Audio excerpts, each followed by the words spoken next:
Assalamu alaikum wa rahmatullahi wa barakatuh. عليكم السلام ورحمة الله وبركاته. Allah, just before we begin, does everybody know the importance of usul al-din? As we said as Layal told us, usul al-din is the foundation of your religion. It is what you believe in that makes you a Muslim on the path of Ahlul Bayt, salamullahi alayhim. This is what we call usul al-din. In English, we translate it to, classically, Islamic theology. So it is the foundational belief of what you need to know in order to be counted as a Muslim. And as I annoyingly do every couple of weeks, I remind you what the usul al-din are. At-Tawheed, so that you believe in one God, and that God has no likeness, no partner, occupies no physical place, and is not constrained by time, and has no physical attributes. The next one is al-adala. So we believe that Allah subhanahu wa ta'ala is just, and everything that we see in this world that we deem unjust through our lack of understanding, Allah subhanahu wa ta'ala is working according to justice, and we'll see some of these principles in the verses here. The next principle, as Muslims, we believe that Allah subhanahu wa ta'ala sent prophets. And how many prophets did Allah send?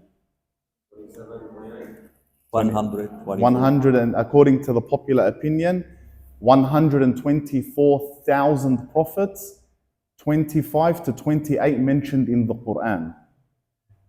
The next issue is we believe in a concept called al-imama, that there are 12 successors after Rasulullah, the first of them being Amir al-Mu'mineen Ali bin Abi Talib salamullahi alayhi, and the last of them is Imam al-Mahdi.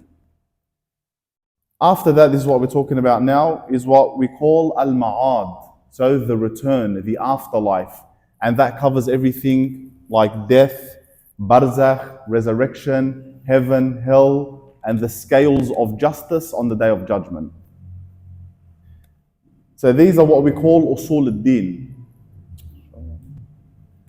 The next issue we have in Islam is what we call furu' al-din. If I ask somebody next week, I should get an answer. Furu' al-din literally mean the branches of religion. And this is everything to do with Islamic laws, so your actual practice. So usul al-din is your belief, and furu' al-din is your daily rituals. Praying, fasting, going to Hajj, paying zakah, al-jihad, that we'll speak about in the future, al-amr bil-ma'ruf, al-nahy an al-munkar.